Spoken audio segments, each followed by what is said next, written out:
Bonjour. Aujourd'hui, la fiche de mythologie que je me propose d'ouvrir avec vous est celle du prestigieux Odin. Il y aura donc probablement une fiche 2 et une fiche 3 car la personnalité de ce dieu est particulièrement riche et à multiples facettes. Mais avant, il sera bon, je crois, de présenter un petit point d'histoire pour expliquer pourquoi ce dieu est un des dieux principaux de deux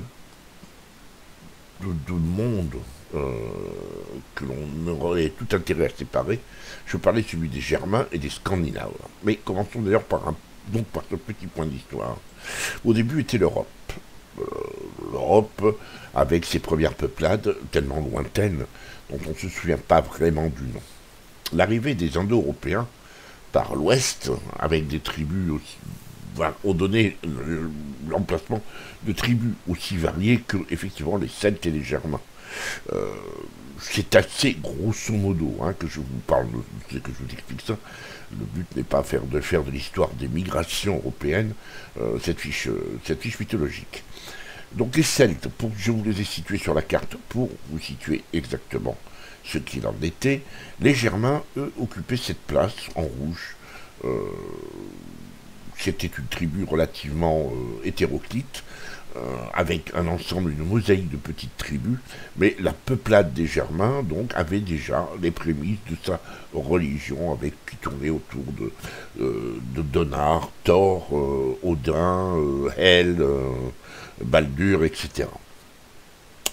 Au bout d'un certain temps, ces Germains ont subi des avatars, une peuplade qui était enfermée dans une oppressante forêt d'Allemagne, donc commençait à avoir la bougeotte, et effectivement se sont séparés en trois parties. Les Germains du Sud, ou Visigoths, qui sont redescendus vers l'Est, ont commencé à côtoyer Byzance. Byzance, c'était, à l'époque, je parle de Byzance, c'est un terme générique, on est en pleine séparation de l'Empire romain. L'Empire romain d'Occident sont les Celtes actuels que l'on voit dans la carte que je n'ai pas corrigée, et Byzance, c'est donc l'Empire romain d'Orient. Au contact de Byzance, de l'Empire romain d'Orient, les Germains du Sud, que nous appellerons Visigoths, ont commencé un petit peu à se convertir, et eux vont disparaître en quelque sorte de notre histoire, puisque nous allons nous intéresser aux Germains de l'Ouest, qui sont les Anémans, mais ils sont aussi les Alains, etc. Et un certain nombre d'autres Goths, des Ostrogoths d'ailleurs aussi.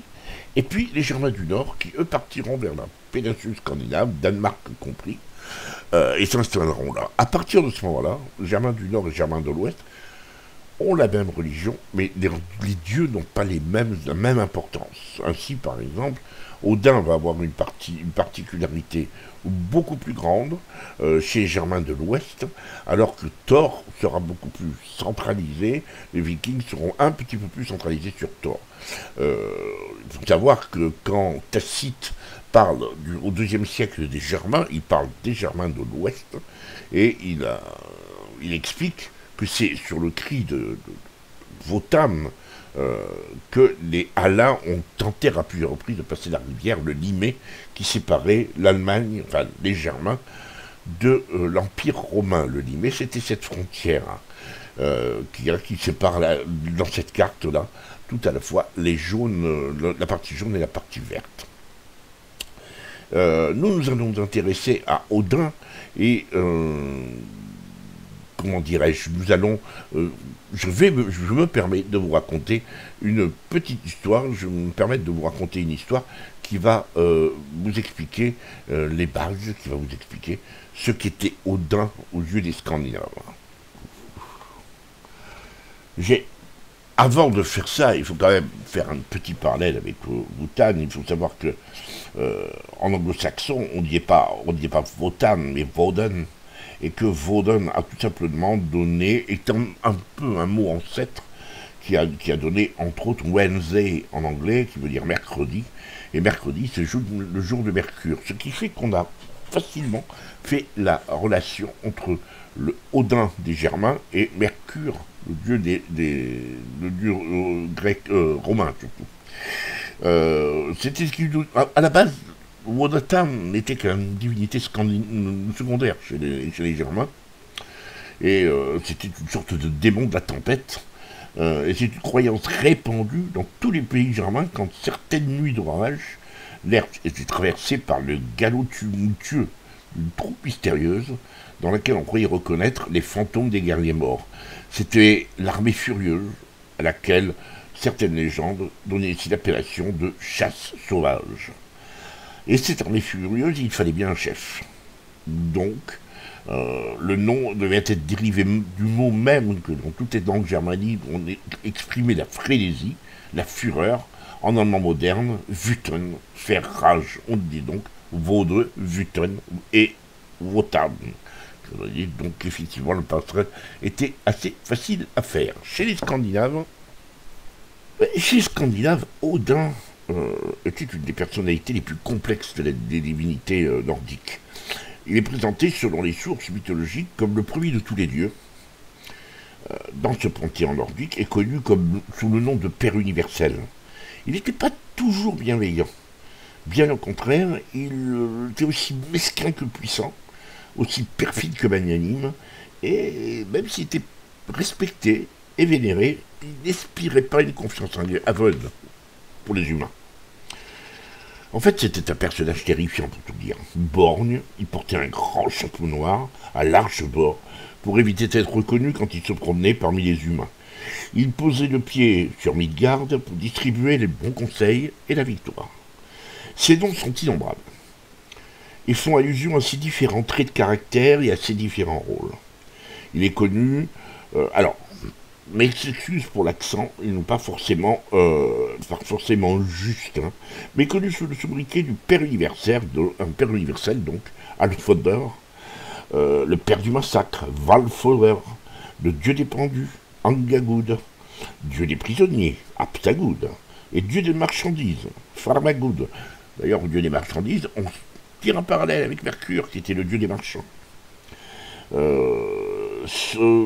Snorri Sturluson, excusez-moi pour si j'escorte le nom, donc Snorri Sturluson répertorie 49 noms, parmi lesquels Ar, le haut, Grimmer, le masqué, Zvipal, le capricieux, Nikar, le bout de feu, Glaspsivdir, le filou, Sigforder, père de la victoire, Blindi, l'aveugle, Balaguer, le louche, Gondlir, celui du sceptre magique, Vidour, le destructeur, et Iger, la terreur. Vous voyez que c'est très varié. En fait, Odin était invoqué pour obtenir la victoire, et l'issue des combats était de son ressort exclusif. Il pouvait aussi manquer de parole, et il pouvait se retourner brusquement contre ses protégés, les précipitant dans la défaite. On l'accusait d'ailleurs d'être souvent injuste sur le champ de bataille.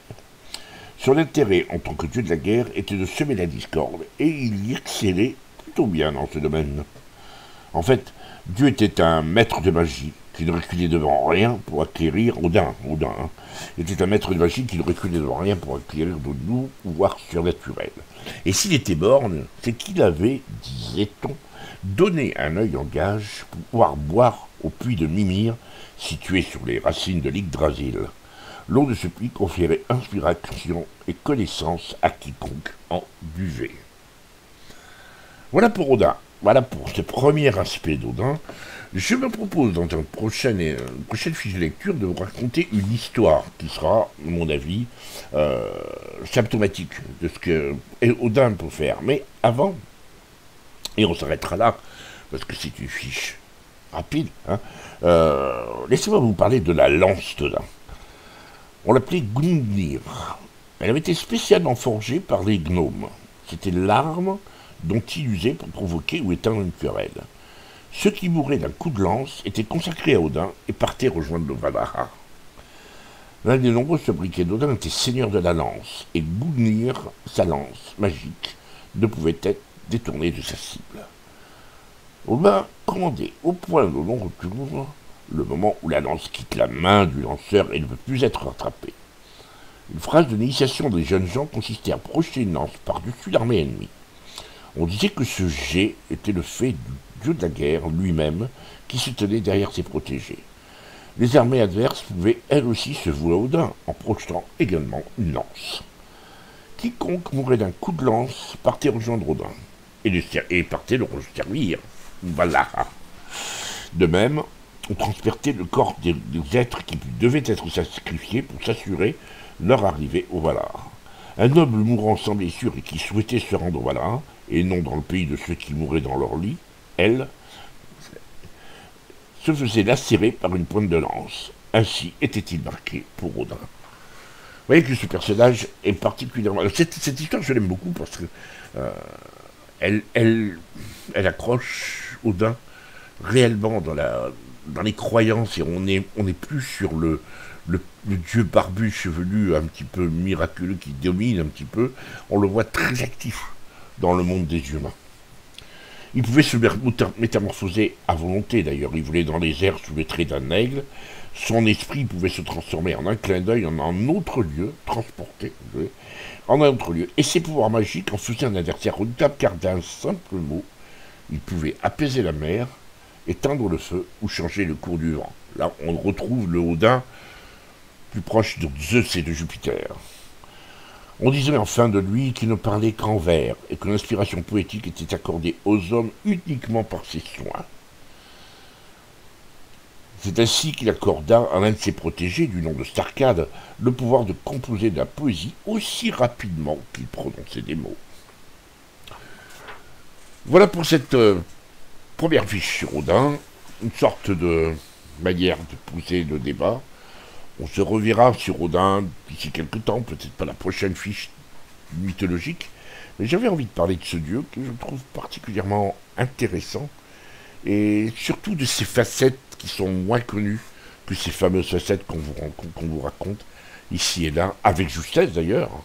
Hein, on ne va pas les dénigrer, mais il me semble qu'il y a d'autres manières aussi d'aborder la mythologie. C'est ce que je me propose de faire. En tout cas, je vous dis à très bientôt pour une fiche mythologique.